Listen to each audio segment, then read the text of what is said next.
आप सभी वैष्णव जन को श्री हरिवंशी श्री सद्गुरुदेव भगवान की जय हो। महाराज श्री की कृपा से उनके श्री चरणों के बल से हम परम पूज्य श्री बालकृष्ण दास महाराज जी का बहुत ही अद्भुत प्रसंग कथन और श्रवण करके मनन और चिंतन करके अपने हृदय में अपने आचरण में इन सूत्रों को उतारने का महाराज श्री की कृपा से प्रयास करेंगे। हमारे चरित नायक श्री संपत कुमार वय में कुमारी यदुगिरी से 3 वर्ष छोटे थे। बाल्यावस्था में ही आपके व्यक्तित्व में सात्विक गुणों की अभिव्यक्ति होने लगी थी। आपका स्वभाव शांत और बुद्धि कुशाग्र थी। सूक्ष्म दर्शिता का गुण भी प्रारंभ से ही विद्यमान था। 5 वर्ष की आयु में आपको विषम ज्वर हुआ जो लगातार 3 वर्षों तक रहा। आपके शांत एवं सहिष्णु स्वभाव के कारण इस सुदीर्घ व्याधि में परिजनों को आपसे कोई कष्ट नहीं हुआ। शरीर अत्यंत क्षीण हो गया था। आप शांत पड़े रहते मानो ध्यान मगन में हो। किसी ने कुछ खिलाया तो खा लिया, औषधि दी तो ले ली। सामान्यतः ये निरपेक्ष भाव से आंखें बंद किए हुए लेटे रहते। ऐसा प्रतीत होता था कि अभिजात शिशु अपने पूर्वाचरित ध्यान साधन में तल्लीन हो। इस प्रकार रुग्णावस्था के आवरण में भी आपकी साधना का प्रथम चरण संपन्न हुआ। 8 वर्ष की अवस्था में प्रथम भाव स्थिति की घटना घटी। तब आप प्राइमरी स्कूल में पढ़ने जाते थे। एक दिन अध्यापक ने स्यमंतक मणि के लिए जाम्बवत व श्री कृष्ण के युद्ध की कथा चिंतामणि नामक पुस्तक से सुनाई। ये युद्ध 28 दिनों तक निरंतर चलता रहा।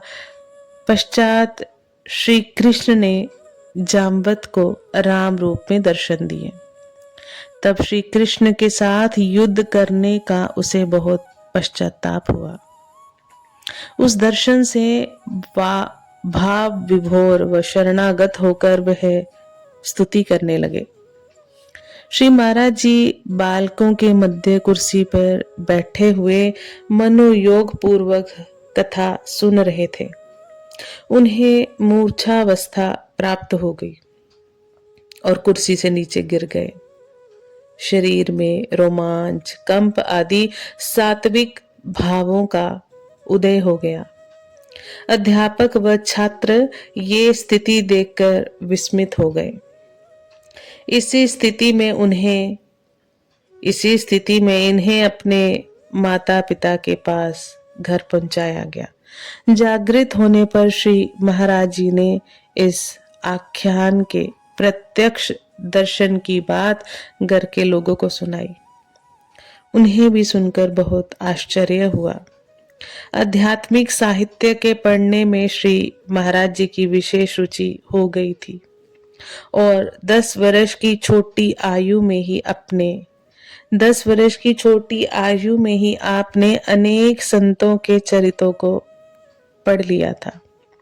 इनमें परमहंस श्री रामकृष्ण देव, स्वामी श्री विवेकानंद और स्वामी श्री राम तीर्थ के चरित्र आपको विशेष प्रिय थे। परमहंस श्री रामकृष्ण देव के जीवन वृत्त के अध्ययन ने तो आपके हृदय में भक्ति बीज ही अंकुरित कर दिया। उनके जीवन चरित्र को पढ़ने पर आपके मन में ये कामना जागृत होती कि मेरा जीवन भी श्री रामकृष्ण देव के समान आध्यात्मिकता से समुज्वल हो जाए। इस कामना के उदय होने पर श्री परमहंस देव की कृपा आप पर होने लगी। आध्यात्मिक चिंतन में रत आपकी व्यर्थालाप से वितृष्णा हो गई। भाई बहनों के साथ पढ़ने के लिए जाते तो रास्ते में टांगा स्टैंड के पास खड़े लोगों के निरर्थक वार्तालाप को सुनकर आप कहते, देखो तो ये लोग व्यर्थ में कितनी बातें करते रहते हैं, एक भी तो इनमें एक भी तो भगवत चर्चा नहीं कर रहा है।